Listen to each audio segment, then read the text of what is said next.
নমস্কার বন্ধুরা, রাখি শ্রেষ্ঠ ব্লগ থেকে আপনাদেরকে স্বাগত।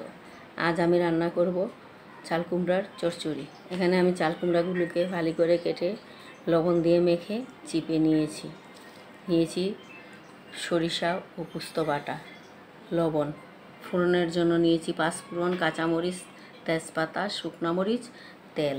এখন আমি সামান্য পরিমাণ হলুদ ও লবণ দিয়ে চাল কুমড়াগুলো ভালোভাবে মেখে নিব।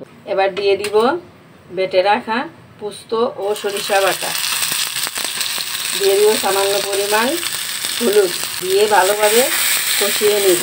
এবার দিয়ে দিলাম ভেজে রাখা চাল কুমড়াগুলো, পরিমাণ মতো লবণ ও কাঁচামরিচ। তৈরি হয়ে গেল নিরামিষ চাল কুমড়ার চচ্চড়ি। এবার নামিয়ে নিব। বন্ধুরা, তৈরি হয়ে গেল নিরামিষ চাল কুমড়ার চচ্চড়ি। এই রান্নাটি যদি আপনাদের ভালো লেগে থাকে তাহলে অবশ্যই লাইক, শেয়ার, সাবস্ক্রাইব করবেন, আমার পাশে থাকবেন। ধন্যবাদ সবাই।